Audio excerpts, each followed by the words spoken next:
भाइयों अगर मैं बताऊं आप लोगों को कि बस यार 3 से 4 MB की फाइल से आपकी FPS दुगनी हो जाएगी तो आप बिलीव नहीं करोगे। मैंने भी नहीं किया था बट मैंने इसको ट्राई किया and damn it wasn't fake at all. But इसके साथ कुछ कॉन्स भी आ जाते हैं जो आपको जानना मस्ट है। सो हेलो गाइस, मैं हूं जैसर और वीडियो को स्टार्ट करने से पहले कुछ चीजें बताना चाहता हूं। देखो, जब मैंने ये चैनल बनाई थी तो it was about to cover the tech side too and मैंने ऐसे स्टार्टिंग में कुछ चीजें कवर भी करी थी but then I deleted them and इस चैनल को मैंने वीडियो गेम सेंट्रिक बना दिया। वेल, तो मैंने सोचा कि इस वीडियो के साथ वो टेक रिलेटेड चीजें भी बताओ एंड वोटिंग का रिजल्ट भी इसी के फेवर में आया था। So let's start the video. देखो दोस्तों, सबको FSR, DLSS इन सभी अपस्केलिंग टेक्नोलॉजीज के बारे में तो पता होगा। अगर नहीं पता है तो मैं एकदम शॉर्ट में समझा दूं। ये चीजें आपके गेम के रेंडर रेजोल्यूशन को अपस्केल कर देती है आपके रिकमेंडेड रेजोल्यूशन से, जिसके कारण FPS बूस्ट हो जाती है। नाउ गाइस, इसे मैं आपको एक एग्जांपल लेके समझाता हूँ बट उससे पहले आपको एक बेसिक चीज समझनी पड़ेगी अबाउट अपस्केलिंग। देखो, आमतौर पे अगर आप एक गेम खेल रहे हो 1920x1080p डिस्प्ले रेजोल्यूशन पे, तब आपको उस गेम में 40 to 50 FPS मिलते हैं एंड इसकी रेंडर रेजोल्यूशन भी 1920x1080p होती है एंड इस चीज को कहते हैं नेटिव रेजोल्यूशन, जहां डिस्प्ले और रेंडर रेजोल्यूशन दोनों सेम होते हैं बट इससे परफॉर्मेंस कम हो जाती है। ना अपस्केलिंग जो चीज है वो करती है क्या कि आपके रेंडर रेजोल्यूशन को कम कर देती है बट डिस्प्ले रेजोल्यूशन चेंज नहीं होती, जिससे आपको फाइनल आउटपुट पे ज्यादा FPS मिलते हैं 60 to 70 के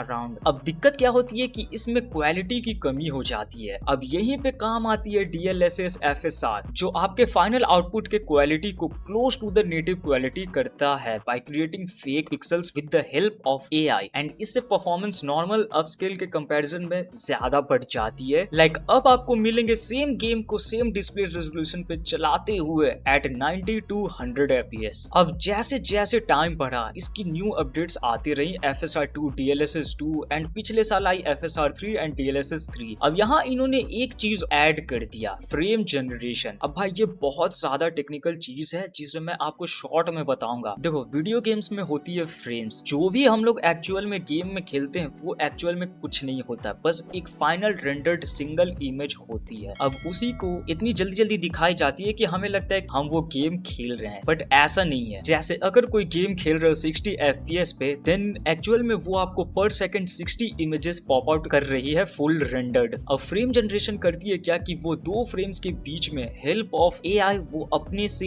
एक फ्रेम बना देती है जो आगे के फ्रेम्स एंड प्रीवियस फ्रेम की खिचड़ी होती है। अब इससे होता क्या है, अगर आप कोई गेम खेल रहे हो 60 FPS पे, देन फ्रेम जनरेशन ऑन करके आप उसमें 90 to 120 FPS गेन कर सकते हो एंड ये टेक पार्ट है FSR 3 एंड DLSS 3 का। भाई मान लो अगर आप कोई गेम नेटिव रेजोल्यूशन पे खेलते हो जहां आपकी FPS 60 to 70 आती है, वहां आपको इन टेक्नोलॉजीज की मदद से 100 to 120 FPS मिल जाएगी। ये भी मैंने बहुत कम बोल दिया है, एक्चुअल में थिंग्स इससे भी कई ज्यादा बेटर होते हैं। वेल, आपको चीजें समझ में आ गई होंगी। तो भाइयों, इस वीडियो का बनाने का मतलब मेरा बस इसी से रिलेटेड है and will talk about FSR 3 जो अभी रिसेंटली ओपन सोर्स हो गई थी, जिसके बाद पूरी दुनिया भर के लोग उससे मॉड बनाने लगे एंड वो मॉड इस मंथ इतने ज्यादा वायरल होने लगी गेमिंग वर्ल्ड में जिसका आपको अंदाजा नहीं है, क्योंकि इस मॉड के कारण आप GTX 1650 जैसे GPU पे RDR2 जैसे बिग टाइटल 60+ FPS पे खेल सकती हो विद अच्छी खासी क्वालिटी। बट DLSS 3 का क्या? देखो, Nvidia बहुत ज्यादा चुटतड़ कंपनी है and they don't give a fuck about gamers, they only want money. ये मैं किसी दिन अच्छे से समझाऊंगा। तो इसने किया क्या कि अपने फ्रेम जेन टेक को सिर्फ और सिर्फ RTX 40 सीरीज तक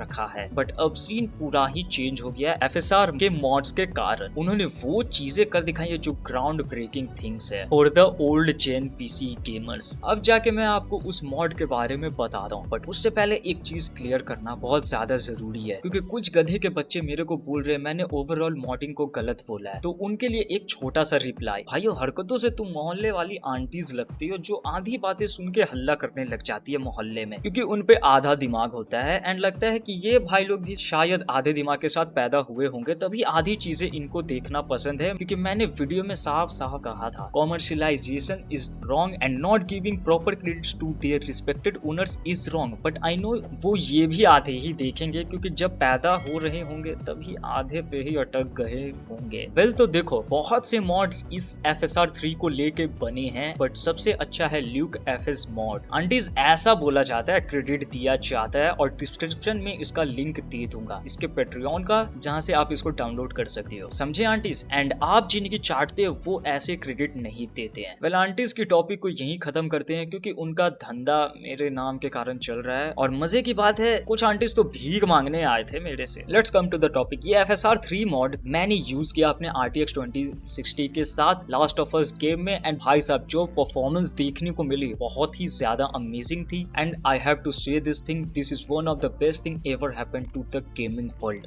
बट बात आती है वो मॉड ऐसा क्या करती है। देखो FSR 3 या DLSS 3 दोनों की एक बेसिक GPU रिक्वायरमेंट होती है टू इनेबल फ्रेम जनरेशन और देयर अपस्केल टेक। ये मॉड बाईपास करता है गेम के फाइल के GPU चेक्स को, जिससे वो फ्रेम जनरेशन जो किसी स्पेसिफिक GPU से इनेबल हो सकते थे वो किसी भी GPU से इनेबल हो जाएंगे। And boom bam. पर दिक्कत क्या है, ये मॉड्स बहुत ज्यादा न्यू है। मतलब समझो 1 महीने के पैदा हुए बच्चे with half brain just like those whitey aunties. तो जिसके कारण हमें आर्टिफैक्ट्स जिटर्स देखने लग जाते हैं ऑन गेम UI, यानी कि गेम के HUDs पे, which means heads up display like map, subtitles और जो भी HUD हो। बट इसकी अच्छी बात है ये चीजें ओवरऑल गेम परफॉर्मेंस पे कोई असर नहीं दिखाता है। UI जिटर्स एंड आर्टिफैक्ट्स ये चीजें ठीक हो सकती है मॉड के अपडेट के साथ। अब ये टोटली डिपेंड करेगा उस मॉड के क्रिएटर के ऊपर। बट इस जिटर्स का एक फिक्स है, bye disabling the HUDs।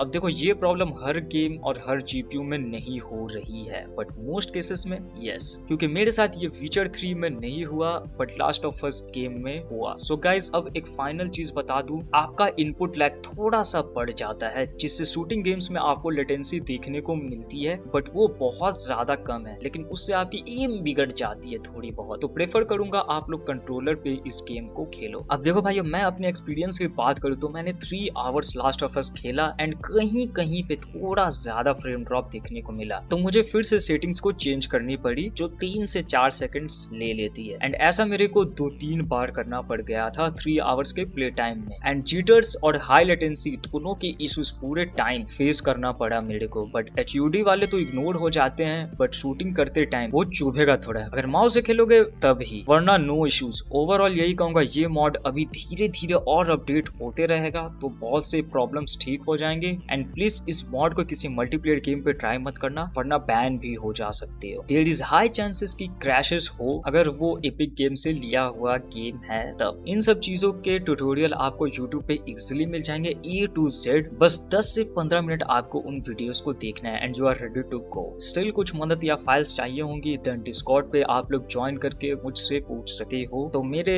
मिडस्पेक gamers आप लोगों को जीवन दान मिल चुका है विद दिस मॉड, तो एंजॉय करो एंड वीडियो को लाइक शेयर जरूर करना एंड चैनल को सब्सक्राइब तो मस्ट याद करना क्योंकि अब यहाँ टेक प्लस गेमिंग की बातें होंगी फ्यूचर। एंड अपने थॉट्स भी जरूर शेयर करना इससे related in the comments. Bye bye guys and thanks for watching till the and.